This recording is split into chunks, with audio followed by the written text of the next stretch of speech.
हरिचंदनपुर में बेआईन गोरु बेपारी और पुलिस मध्य गुली विनिमय जड़े गोरु तस्कर गुरुतर।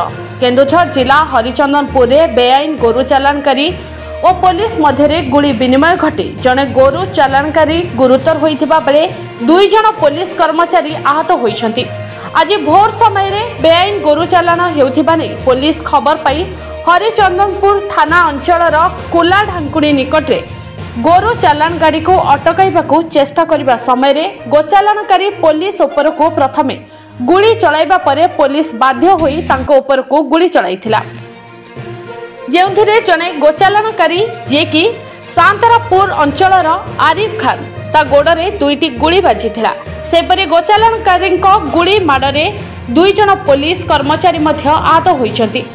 आहत गोचालानकारी को पुलिस आनी जिला मुख्य चिकित्सालय रे प्राथमिक चिकित्सा परे कटक स्थानांतरित करिछि और आहत पुलिस कर्मचारी 2 जन को हरिचंदनपुर स्वास्थ्य केन्द्र रे प्राथमिक चिकित्सा परे छाड़ी दिया जाइछि। गतकाली जो आमर इलीगल गोरु चालान उपरे जो रेड कंडक्ट करा जायतिला सेथिरे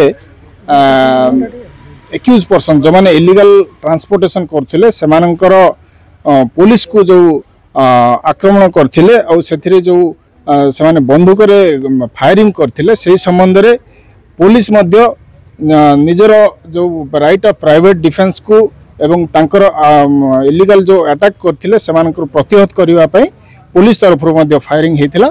सेथिरे जने आरिफ खान सामंतरापुर थाना होची